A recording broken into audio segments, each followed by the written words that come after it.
Sí, soy el pastor Salomón y estoy presentando mi libro 70 semanas proféticas. Estoy en la sección número 2, donde estamos detallando el cumplimiento de estas 70 semanas. El capítulo 12 se llama El comienzo de las 70 semanas y está basado en Daniel 9:25, donde dice: sabe pues y entiende que desde la salida de la orden para restaurar y edificar Jerusalén, se volverá a edificar la plaza y el muro en tiempos angustiosos. Esta profecía claramente cumplida marca el comienzo de las 70 semanas. Vamos a resumir un poquito de historia de Israel y su templo, ya que de esta profecía está relacionado también mucho con el templo.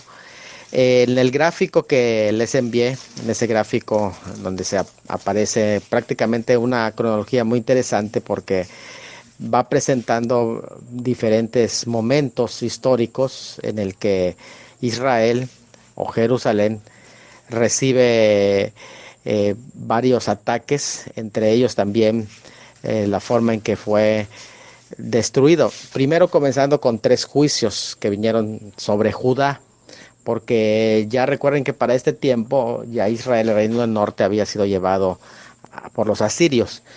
Pero hubo 3 juicios que vinieron sobre Judá, que son diferentes. Ya los hemos analizado, pero solo para recordar, en la gráfica aparecen el año 606, en los días de Joacín, es donde inicia el juicio de la servidumbre, el cual termina con el decreto de Ciro. Son 70 años de servidumbre al rey de Babilonia. Eso estaba sobre los que fueron llevados cautivos. Después viene el 598 antes de Cristo, en los días de Joaquín. Ese es el segundo juicio, pero ese juicio es el juicio del cautiverio. Son los que fueron llevados cautivos, que por cierto duró 62 años de cautiverio, y ello concluye justamente con la época de servidumbre, es decir, 536, el decreto de Ciro a Zorobabel. Pero vino un tercer juicio, que es el 598 a.C., en días de Sedequías. Fue cuando entonces fue totalmente devastado Jerusalén después del sitio y el templo destruido por completo, y es donde comienza los 70 años de desolaciones profetizados en Jeremías 25. Ese juicio vino directamente sobre la tierra de Israel, sobre tierra prometida, como un juicio, pero también como un descanso para la misma tierra. Esta concluye en el año 520, cuando Darío confirma el decreto y Ciro prácticamente echa los cimientos del segundo templo al día siguiente. Entonces es interesante que va concluyendo con el tema del templo. Esto nos va a dar una idea de por qué la vida, la religión y la fe judía gira alrededor del templo. Ya hemos visto también que en Levítico se había mencionado que iba a haber desolaciones de sus templos, en plural, o sus santuarios. Eso es algo muy interesante cuando se habla del plural de santuarios, porque precisamente esas se iban a enmarcar periodos de 490 años también para el templo. Bueno, la construcción del primer templo, que se comienza 4 años después de la muerte de David, ya en Primero de Reyes 6:1 muestra exactamente esa historia, y se da en el monte Moria, que adquiere precisamente este rey David. Recuerden que ese es el mismo lugar donde en otro tiempo se ofreció a Isaac en Génesis 22:14, y es el mismo que compra David en 2 de Samuel 24:18 y 1 de Crónicas 21:18 al 30, 22:1, o 2 de Crónicas 3:1. En el tema que nosotros expusimos de mi libro 6 fases cósmicas de la existencia de la Tierra, hablamos de ese lugar como un lugar importante, porque fue un lugar donde se encuentra la piedra de la creación. Acuérdense de ese tema tan importante. Bueno, el lugar que ocupara la era de Arauna, el Jebuseo, céntricamente dividía, porque ese es algo estratégico, porque allá dividía la tribu de Judá y la tribu de Benjamín, prácticamente quedaban en medio esas dos, así que representaban al reino del norte y del sur, y esto es algo muy interesante porque era un factor también de unidad. para el tiempo. Recuerden que es la razón por la que luego, cuando se divide el reino, se prohibió a los peregrinos judíos el acceso a Jerusalén y ellos le establecieron lugares altos y templos. Y eso fue un factor por la que vino el juicio sobre Israel, el reino del norte. Bueno, el plano de la construcción de ese templo, recuerden que fue dado directamente por Dios en 1 de Crónicas 28, 11 al 17. Los cimientos fueron puestos directamente por Salomón y eso fue alrededor del año 1011, que ya hemos mencionado los datos de fechas de la construcción de este primer templo, y duró la obra de construcción 7 años y 6 meses. La puerta de ese templo miraba al Monte de los Olivos, y eso es interesante en ese sentido. Mateo 21:1 lo presenta.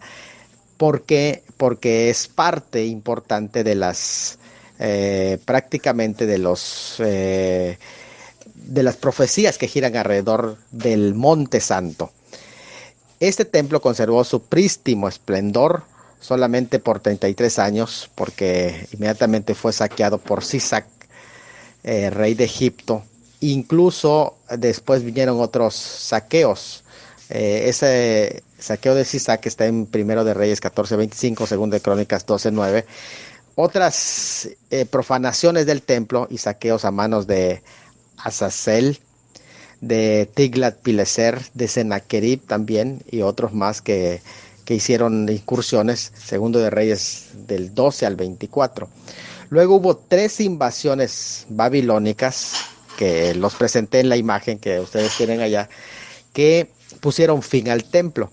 El primero fue el de Nabucodonosor, ya lo he mencionado, que cuando estaba a punto de suceder en su trono, su padre apenas era príncipe, durante el reinado de Joacim en 606. En esta ocasión fue llevado Daniel y comienza la época de servidumbre.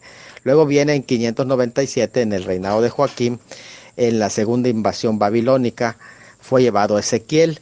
Y la última invasión, que fue en el 586 a.C., en el reinado de Sedequías, después del sitio, 18 meses de sitio, acuérdense, cuando posteriormente fue destruido por completo el templo, y ahí comienzan las desolaciones para la tierra.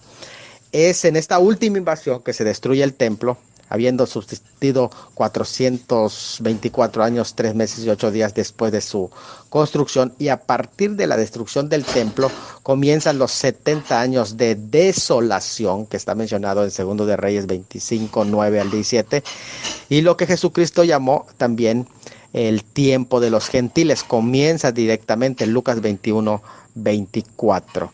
Entonces, ¿cuándo salió la orden que menciona el pasaje? Dice, desde la salida de la orden para restaurar y edificar Jerusalén. Lo vamos a estudiar en el próximo audio. Bueno, las 70 semanas comienzan con una frase clara. Dice, desde la salida de la orden para restaurar y edificar Jerusalén. ¿Y cuándo salió esa orden? Es muy importante porque muchos de los grupos no ubican bien esa salida de orden.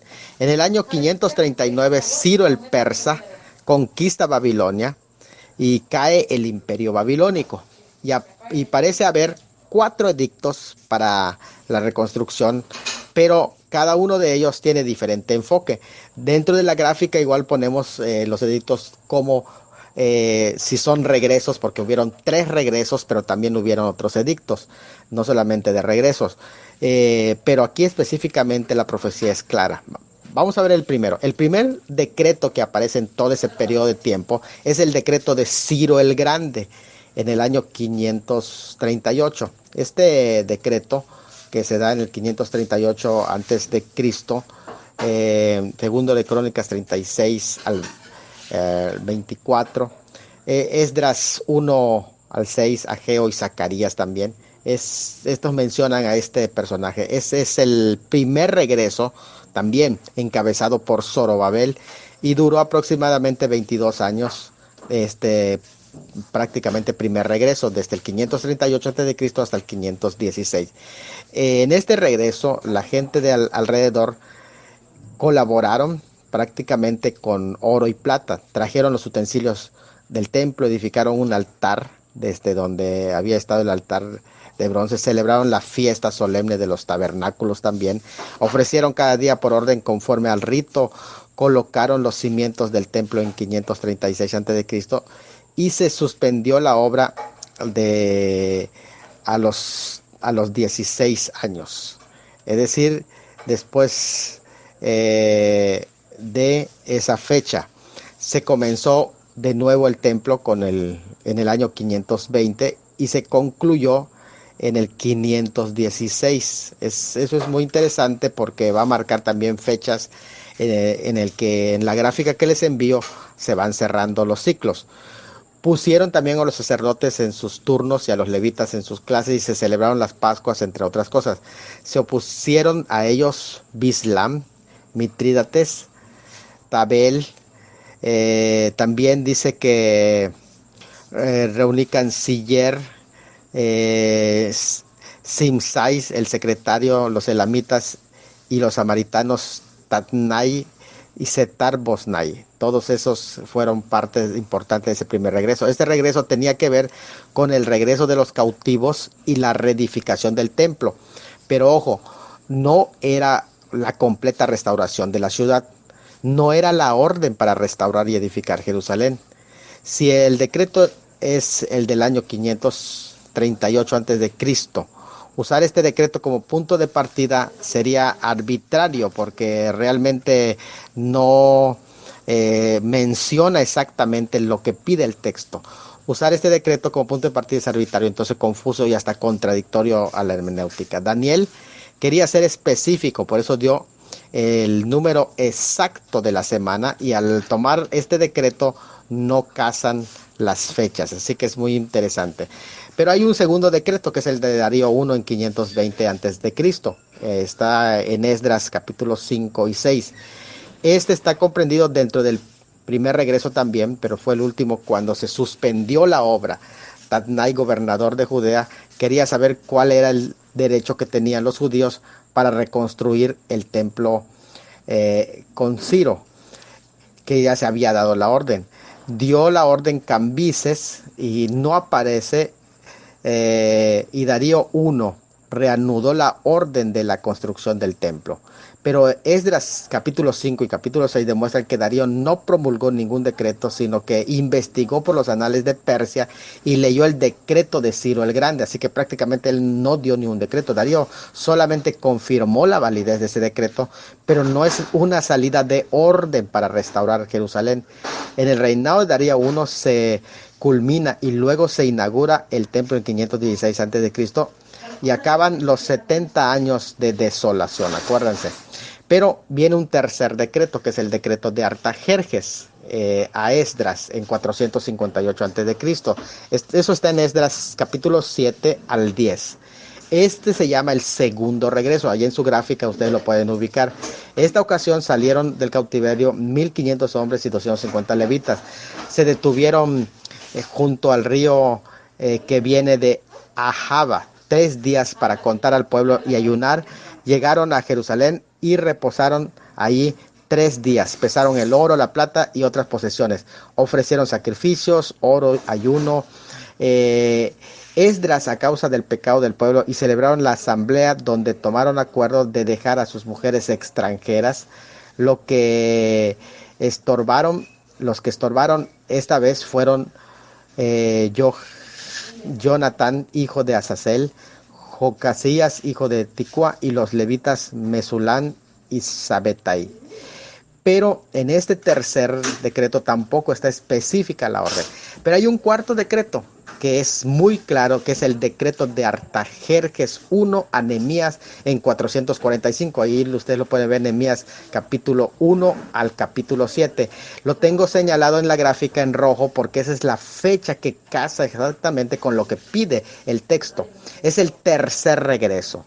Así se le conoce. Artajerjes I en 465 a 424, sucesor de Jerjes o Asuero, envía cartas a Nehemías para los gobernadores del otro lado del río y para Asaf, guarda del bosque del rey. En esta ocasión se menciona la edificación de la ciudad de Nehemías 2, 3 al 5, comenzando a edificar los muros, Nehemías 2, 3 al 8, se prepararon para enfrentar a los enemigos, convocaron asamblea para reprender a los oficiales y nobles para que devuelvan al templo sus pertenencias. Se dice que eran tiempos angustiosos según se menciona en Esdras 4, 7 al 23. Se terminaron los muros y colocaron las puertas después de una serie de controversias con los enemigos. Los que se opusieron en esta ocasión fueron los nobles Sanbalat, Aronita, gobernador de Samaria, también Tobías, acuérdense que también fue uno de los opositores, es el siervo amonita. Gesem el árabe, gobernador de la provincia del Negev, también se opuso, los de Asdod y algunos falsos profetas y oficiales que también. Entonces el único que se refiere específicamente a la restauración de Jerusalén. Este edicto que restauró fue dado en Nisan de 445. La nueva luna por la cual se regulaba la Pascua era en esa fecha el 13 de marzo a las 7 horas con 9 minutos AM, y por lo consiguiente el primero de Nisan corresponde al 14 de marzo de ese año. Por eso es el primero de Nisan comienza, 14 de marzo de ese año. Es ahí donde comienza a contarse las 70 semanas proféticas de Daniel. Saludos, les habla el pastor Salomón de la Cruz desde Cozumel, Quintana Roo. Estoy exponiendo mi libro 70 semanas proféticas y estoy en el capítulo 13, que se llama Las primeras 69 semanas. He enviado al grupo 2 imágenes. En la primera imagen ustedes pueden ver una gráfica donde presentamos las primeras 2 secciones de las 70 semanas, que son el primer periodo de 7 semanas y 62 semanas.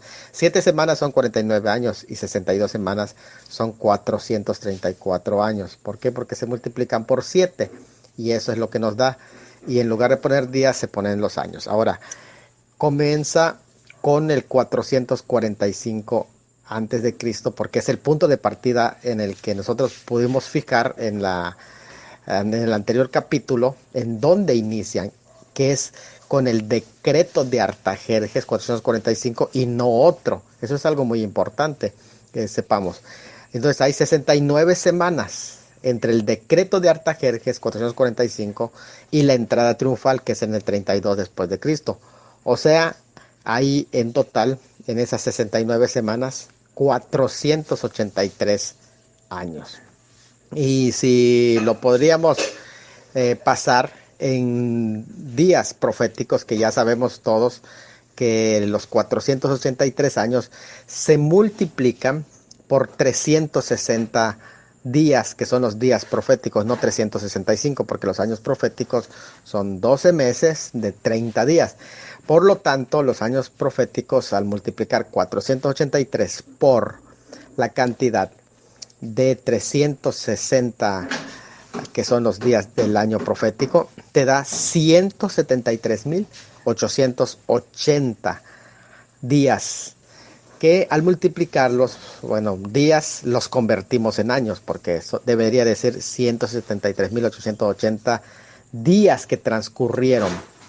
Entonces los 483 años proféticos nos da un total de 173.880 días.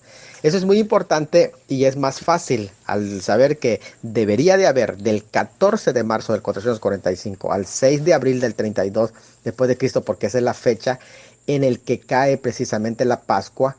En esa fecha de la entrada triunfal es el 6 de abril del 32 antes de Cristo. Entonces, entre el 14 de marzo del 445 y el 6 de abril del 32 deben de haber 69 semanas de año, es decir, 483 años, en un total de 173.880 días transcurridos. Miren, entonces eso es lo que requiere la precisión profética. Ahora vamos a comprobar si están correctamente esos días cumplidos. Miren, vamos a ver.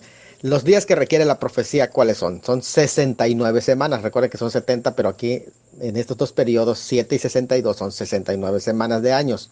Multiplicado por 7, que son los días años de la semana, son 483 días años. Ahora, 69 semanas de años multiplicado por 7, que es el número de años por semana, nos da 483 años. Hasta ahí estamos bien. Los 483 años multiplicado por 360 días de cada año profético nos da 173.880. Entonces, aquí lo tenemos en esta multiplicación. Usted es muy fácil, multiplica los 483 años por 360, que son los días del año profético, y te da 173.880 días que debieron de transcurrir. Ahora, ¿cómo se cumplieron históricamente estos días? ¿Realmente se cumplió? Miren, entre el decreto de Artajerjes y la entrada triunfal hay 476 años solares de 365 días. Hay 24 días entre el 14 de marzo y el 6 de abril. Y hay 116 años bisiestos. Así que lo que se hace es sumar la totalidad. O sea, tenemos que sumar los días. De los 476 años solares de 365 días, obtenemos 173.740 días. Así que ya tenemos la primera fase, que hay 173.740 días. Pero le sumamos a estos los días de 476 años, que son 173.740, días entre el 14 de marzo y el 6 de abril, que son 24, más los días de los años bisiestos, que son 116 en todo ese periodo, cada 4 años aumenta un día, nos da un total de, sorpréndase, 173.880 días. O sea, esto es como para, para que nos quedemos anonadados, porque el intervalo es tan exacto que hasta se cumple en el día preciso. Esta es una de las profecías de precisión matemática, porque hay exactamente 173.880 días. En el gráfico segundo, donde dice las primeras 69 semanas, ustedes pueden ver la explicación con las cuentas y cómo te da exactamente el número de días exacto que requiere la precisión profética matemática. Muy buenas noches, mis hermanos. Este es el último tema. Ya estamos a punto de cerrar el espacio, pero vamos a ir concluyendo para que les dé tiempo de escuchar el audio y mañana pues podamos dar apertura a las preguntas y respuestas en el grupo. Entonces, miren, es el capítulo número 14 del libro, la última de las 70 semanas, porque hemos visto las primeras 69 y ahora vamos a presentar la última de las 70 semanas. Hasta estos momentos hay unanimidad de opiniones en la mayoría de los escatólogos, pues concuerdan en que las primeras 69 semanas tuvieron su cumplimiento en el advenimiento y manifestación de Cristo, es decir, en su primera venida. Pero existen muchos puntos de vista en cuanto a la última semana, muy variadas. La posición que se tenga respecto a la interpretación de la última semana decide si el teólogo cree o no en una tribulación futura. Hemos presentado las principales escuelas de interpretación de las 70 semanas, aunque existen más, porque por ejemplo recientemente yo escuchaba a alguien más que hablaba de que estas 70 semanas se iban a cumplir a partir de 1948 y que ya prácticamente iban a aterrizar su cumplimiento ya en estos años. Totalmente fuera de todo el contexto bíblico que hemos presentado, ¿verdad? Pero prácticamente, decíamos, existen más escuelas, pero en estos párrafos siguientes vamos a presentar la interpretación que es dispensacionalista. Como, como los dispensacionalistas interpretamos y como de alguna manera también los amilenialistas, que son una escuela muy importante también, como ellos prácticamente interpretan la última de las 70 semanas. Entonces es muy importante que nosotros podamos hacer prácticamente interpretación. Vamos a presentarla, la escuela milenialista. ¿Cómo interpreta la última semana? La interpretan de la siguiente manera. Por ejemplo, comenzando el versículo 26 de Daniel capítulo 9, dice, y su fin será con inundación y hasta el fin de la guerra durará devastaciones. Según ellos, se refiere a la destrucción de Jerusalén, que no consiguió Tito, sino en muchos días, según ellos. El versículo 27 que dice confirmará el pacto, para ellos el pacto era un pacto ya existente. La que subraya es que ahora sus términos y condiciones serían hechos efectivos ya. O sea, prácticamente el pacto que vino es el pacto de gracia. El que hace prevalecer el pacto, según esta interpretación, es el Mesías, que presenta todo el pasaje como el principal personaje activo y destacado de esta sección. El pacto es el pacto de gracia, según ellos, porque Dios siempre hace pactos de gracia con su pueblo. Mediante este pacto, el Mesías fue ofrecido en expiación por el pecado. Es la interpretación que aquí están sugiriendo los amilenialistas. La última semana lo interpretan como el tiempo que sigue a la muerte, resurrección y ascensión de Cristo, o el tiempo de su segunda venida. Entonces hay variación, pero en realidad para ellos esta parte va a representar prácticamente la última semana. Afirman que Cristo hizo cesar el sacrificio simbólico que hacían los judíos, siendo que ahora el Mesías hizo el sacrificio perfecto. Dicen ellos, los símbolos no tienen sentido. El culto judío cesa definitivamente después de la destrucción de Jerusalén. Fue el mismo Mesías, aunque valiéndose de las circunstancias históricas, quien hace cesar el sacrificio y la ofrenda en el año 70. Bueno, el versículo 27, según ellos, aparece también Tito, comentan, y destruye el templo, pero no sin antes haber practicado muchas abominaciones en el interior y en la santa ciudad de Jerusalén. La destrucción durará hasta la consumación dada por Dios. Incluso Mauro desafía a los dispensacionalistas a que prueben lo siguiente. Número 1, que un futuro príncipe romano hará un pacto con los judíos. Número 2, que el supuesto pacto será de una semana de duración. 3, que el propósito será permitir a los judíos reemplazar o reemprender, sus antiguos sacrificios. Y número 4, que su supuesto príncipe quebrará el pretendido pacto a la mitad de la semana, que provocará el cese de los sacrificios. Bueno, dice que no hay pruebas bíblicas para estos puntos.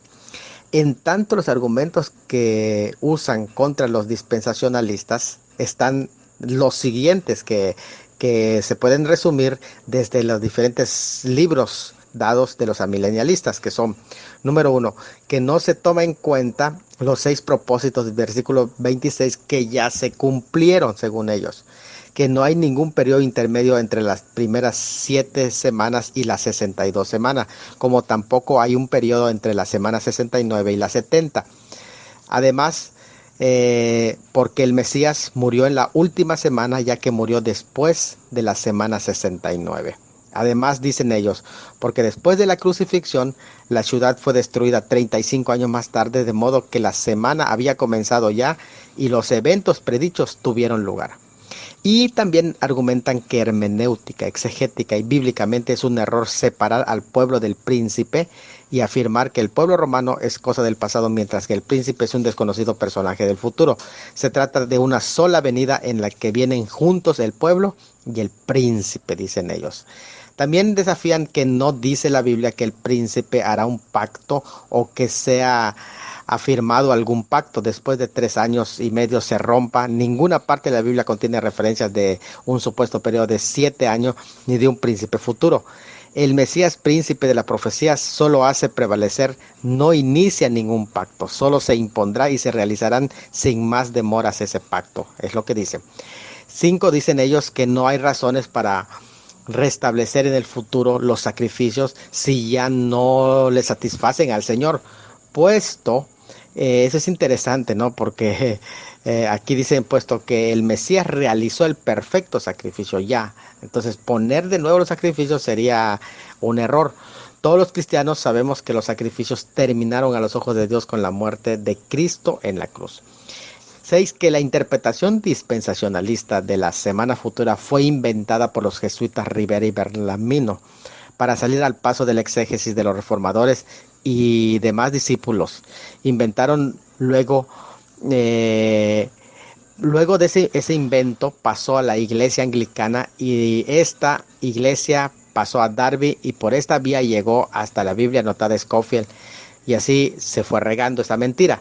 El dispensacionalismo, que es el sistema de interpretación que mantiene que Dios ha revelado un plan de manera progresiva, enfatiza las diferencias entre Israel y la Iglesia e interpreta la Biblia literalmente y enseña el cumplimiento histórico de las promesas de Dios a Israel. Este es un error reciente y es donde en el curso de formación teológica evangélica, el tomo número 7, Escatología 1, José Grau, en la editorial Quilia, en la tercera parte del dispensacionalismo, páginas 160 al 240, así lo menciona. Voy a explicar, sin embargo, cómo los dispensacionalistas interpretamos esta última semana. ¿Cómo interpretamos la última semana de Daniel 9:27 los premilenialistas dispensacionalistas? Bueno, primero, no creemos que se cumplieron las 70 semanas inmediatamente después de la muerte de Cristo. No creemos que Cristo fue muerto a la mitad de la 70ª semana y que la última mitad de la semana siguió a su muerte, ni que esta última mitad de la semana siguió a su muerte, ni que esta última semana prácticamente es toda la edad presente. Lo que nosotros prácticamente no creemos que la semana 70ª es un periodo de 7 años que ubicamos proféticamente entre el traslado de la iglesia y el retorno de Cristo en gloria. Así lo interpretamos. Después de las 62 semanas, dice, se quitará la vida al Mesías. Es interesante esa expresión porque dice después de las 62 semanas. Pero este periodo, recuerden que fue precedido por un periodo de 7 semanas. Así que está diciendo literalmente el pasaje, después de la semana 69 se quitará la vida del Mesías. No está diciendo que en la semana 70, dice después de la semana 69. La fecha de crucifixión no se especifica, solo se dice que sucede después de las 62 semanas, o sea, ocurre después de la semana 69. Si ocurrió en la semana 70, como se piensa, es extraño que se diga que su vida fue quitada después de la semana 69, cuando el texto hubiera dicho claramente, durante la mitad de la semana 70 se quitará la vida al Mesías, o al final de la semana 70, como ocurre tocante a la cesación de los sacrificios según el versículo 16, especifica en qué momento a la mitad de la semana se hace cesar la ofrenda y el sacrificio. Entonces, la crucifixión ocurre poco después de la semana 69, pero no durante la semana 70. Antes de la semana 70, a causa de la intervención de un lapso de tiempo indefinido. ¿Es correcta la interpretación de este vacío? Desde luego que sí. Este vacío se ve en muchos pasajes de las Escrituras, comenzando con Isaías 61:2, Daniel 11:35 al 36, Oseas 3:4 al 5, Oseas 5:15 al 6:1, Salmo 22:22 al 23, Salmo 110:1 y 2, Hechos 15:13 al 21, Romanos 9:11. Es un principio establecido en la palabra de Dios, no es algo extraño, Además, este vacío lo demanda la enseñanza del Nuevo Testamento sobre el tema de Israel puesto a un lado momentáneamente, y que en Mateo 23:37 al 39 y Romanos 11:25 lo explica, hasta la restitución del trato de Dios con los judíos, por cuanto Dios cumple literalmente sus promesas hechas a ellos. Se requiere para ello un espacio entre el rechazo y la consumación de las promesas hechas de Dios para ellos. Este vacío lo requiere el tiempo de la segunda venida de Cristo, por cuanto las 6 bendiciones prometidas están asociadas con esta venida de Cristo. Además, este vacío es un tiempo que no se cuenta, porque Dios nunca cuenta el tiempo para Israel cuando está fuera de la tierra o fuera del orden divino. Luego hemos visto los periodos cómo operan. Bueno, por ejemplo, el periodo de Abraham al Éxodo fueron 490 años más 15 años que la esclava Agar dominaba, los cuales no son contados. El periodo del Éxodo a la dedicación del Templo de Salomón fueron 490 años más 131 años de cautividad en el tiempo de los jueces, los cuales no se cuentan. El periodo desde la dedicación del templo al regreso de los judíos de Babilonia fueron 490 años más 70 años de cautividad, los cuales no se cuentan, o 70 años de servidumbre. El periodo desde el regreso de Babilonia hasta el principio de la edad milenaria habrán 490 años, más los años que dura el tiempo de gracia durante los cuales Israel está dispersado, por la cual no se cuentan según Números 6:12. Así que es algo muy importante. Este vacío es un principio indefinido, es un tiempo, indefinido. No es extraño, como hemos visto, pero sí es necesario para el cumplimiento literal de la palabra de Dios. Durante este tiempo hay por lo menos 10 acontecimientos importantes que van a suceder en el tiempo del vacío, entre el 69 y la semana 70.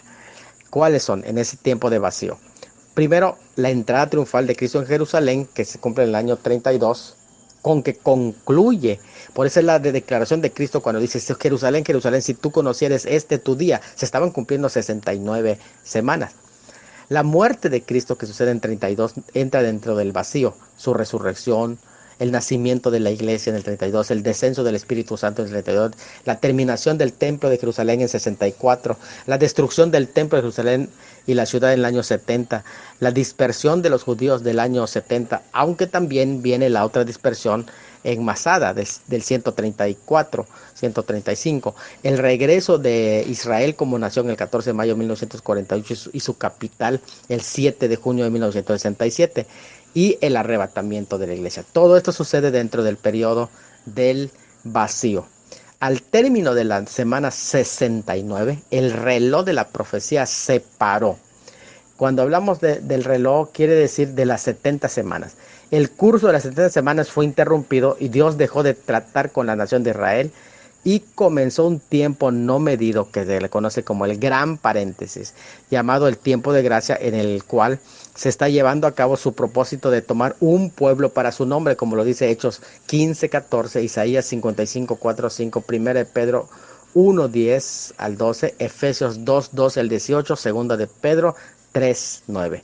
Este vacío comenzó el 6 de abril después de Cristo con la entrada triunfal, ya lo hemos visto, y terminará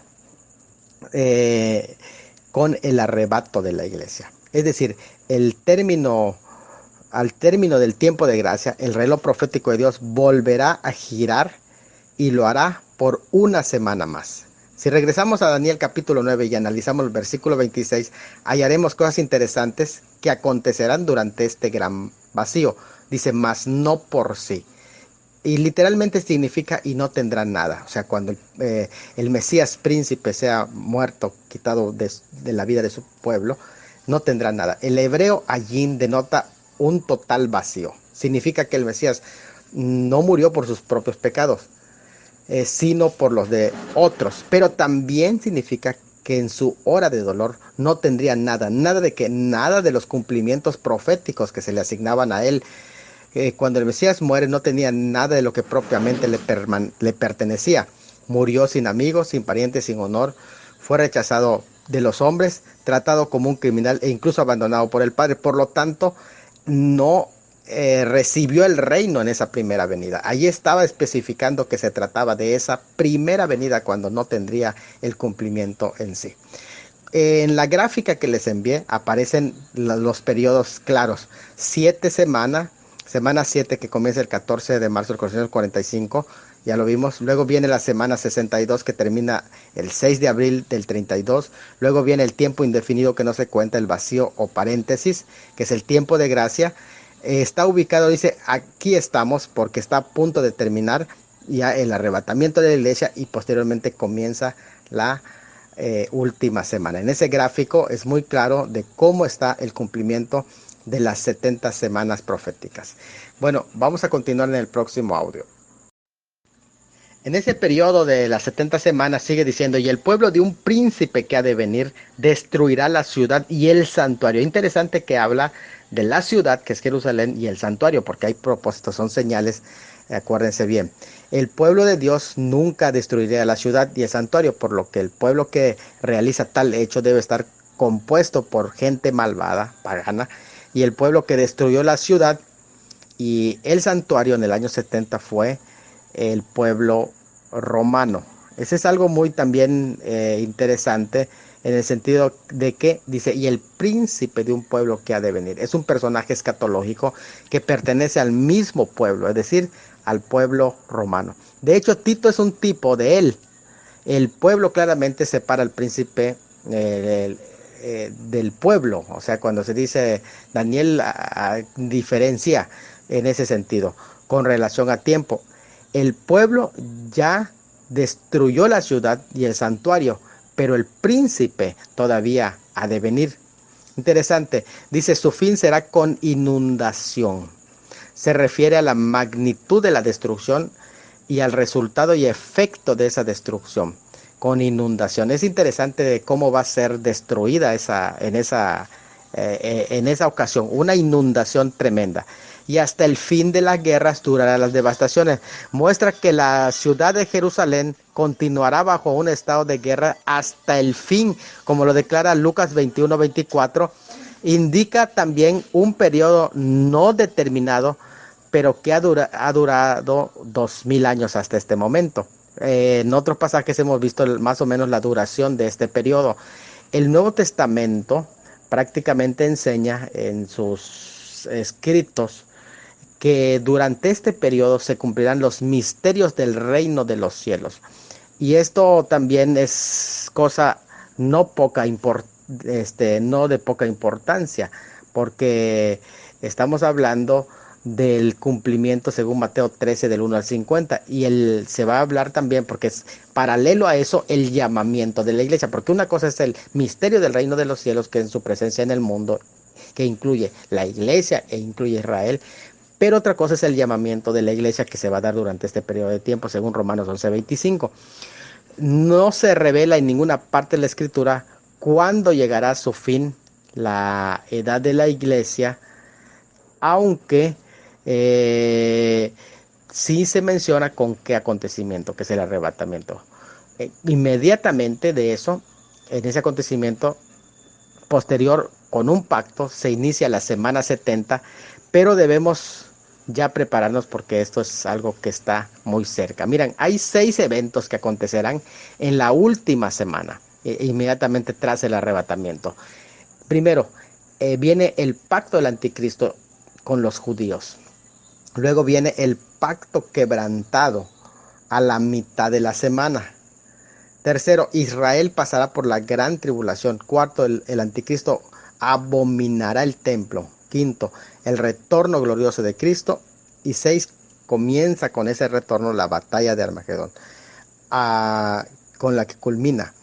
Y bueno, dice allí el pasaje en Daniel, y por otra semana confirmará el pacto con muchos. Literalmente dice por una semana. Eso es realmente la traducción literal es, y por una semana confirmará el pacto con muchos. Dios ha establecido un pacto con Israel. Cristo es quien debe confirmar el pacto. Pero algo va a suceder. En lugar de que le den el espacio para que Cristo lo haga. La confirmación del pacto no es obra del tiempo, sino un acto de una persona específica. Una semana es el complemento, no el sujeto de la oración. Entonces es algo muy importante en ese sentido. Por lo tanto, es una persona. La problemática está en determinar quién es el sujeto de la oración, quién es el sujeto del verbo del hebreo igvir, que es traducido confirmará. Solo hay 2 posibilidades, que están el Mesías príncipe o el príncipe que ha de venir. En ese pasaje solo hay 2. Recuerden que hay 5 notas importantes en Daniel 9:26. El Mesías príncipe o Nahid será cortado sin tener nada. Allín dice, sin tener lo propio de él, sin tener su reino. Muere sin cumplirse todos los 6 propósitos. Luego, distingue entre el pueblo romano y el príncipe que ha de venir. Pero también hay una mención de la ciudad y el santuario de Jerusalén. Se presenta la forma del fin de ese pueblo que será con inundación, y habla del fin de las guerras y las continuas devastaciones en estos 2 milenios. Ahora, ¿por qué no puede ser Cristo la persona que confirma este pacto? No puede ser Cristo porque el antecedente más cercano es el príncipe que ha de venir. En forma textual, ¿ves cuál es el antecedente cercano? Dos, porque en ningún momento de su ministerio Cristo confirma a la iglesia algún pacto existente. Esto es algo muy importante. ¿Por qué? Porque en el estudio de los pactos nos damos cuenta que los pactos particulares fueron hechos con la nación de Israel, no con la iglesia. Ahora, porque si él confirmó algún pacto en su primera venida, vienen a colación varias preguntas, ¿no? Como estas, porque el pasaje lo presenta. Ahora, ¿cuándo lo quebrantó? ¿Quebrantará el pacto que haya hecho? Y el Salmo 55, 4 al 5 nos responde que no. Existe gran diferencia entre cumplir los preceptos de un pacto, que es lo que Cristo hizo al introducir el nuevo pacto, y forzar a pactar a muchos, porque aquel hebreo es ikfir, es la idea del verbo ikfir de gabar, es imponer a la fuerza o forzar a alguien a un pacto. Ahora, si es Cristo el sujeto del verbo y él cumplió las estipulaciones del pacto de gracia, ¿qué sentido tiene de decir que fue por una semana, a menos que no sea literalmente en una semana y se acabó el pacto? ¿Por qué los verbos, además, destruirá, confirmará, hará cesar, no pueden referirse al Mesías, sino al anticristo y a su ciudad, o sea, el príncipe que ha de venir?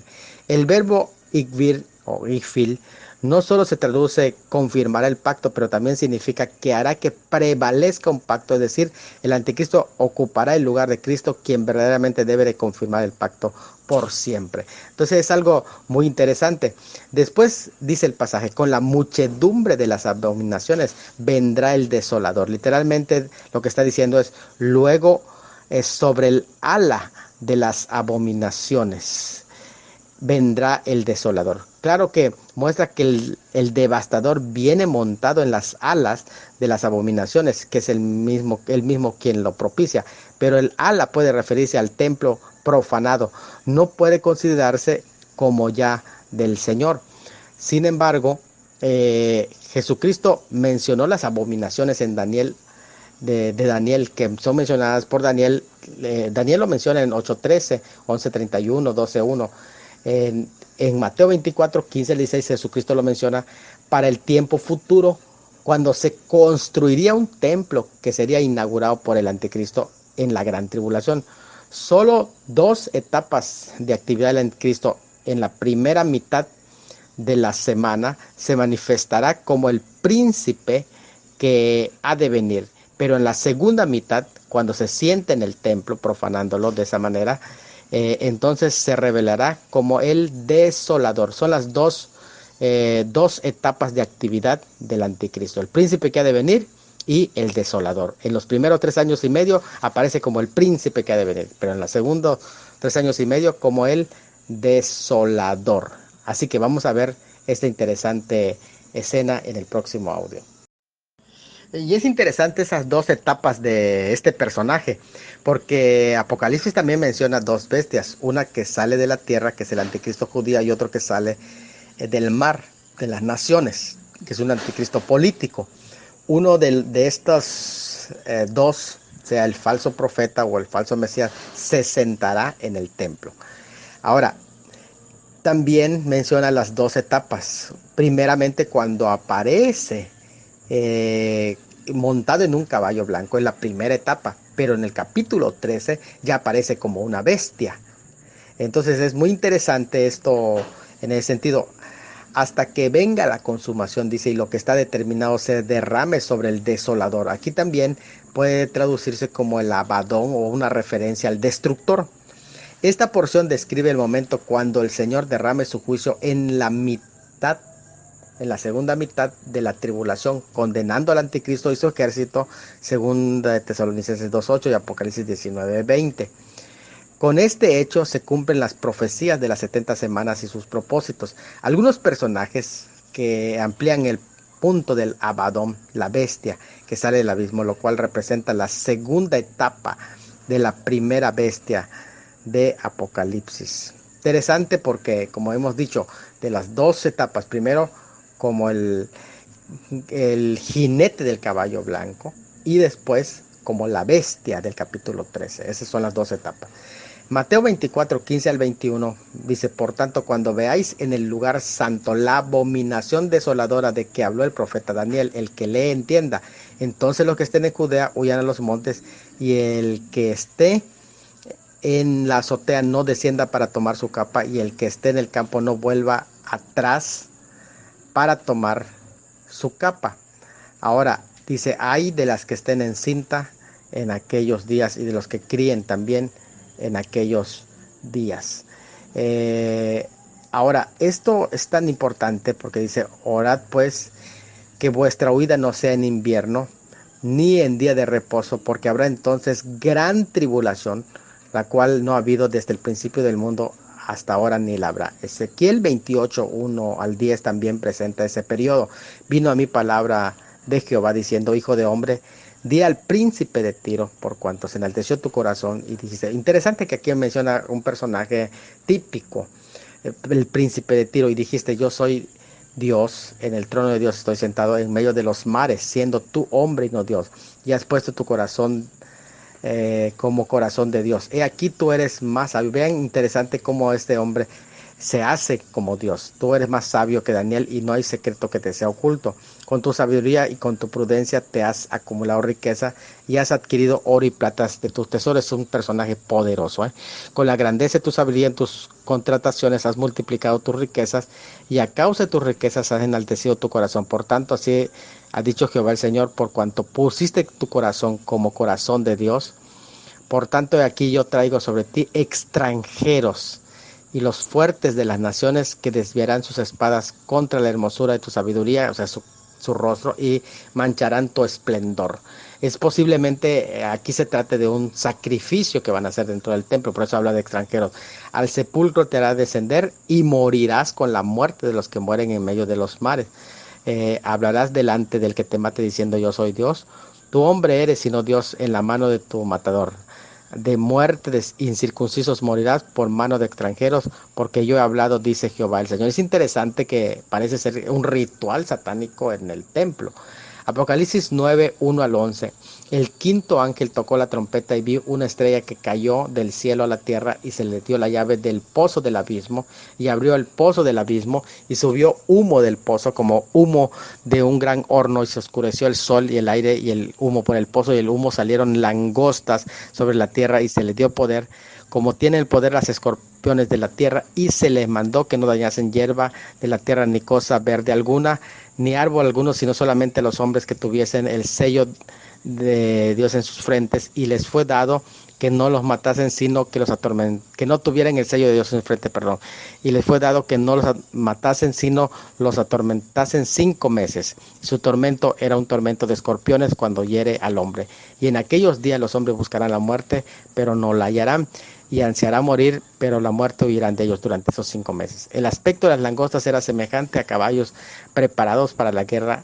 En las cabezas tenían como coronas de oro, con sus caras eran como caras humanas, y tenían cabello como cabello de mujer. Sus dientes eran como de leones, y tenían corazas como de corazas de hierro, y el ruido de las alas era como el estruendo de muchos carros de caballo corriendo a la batalla.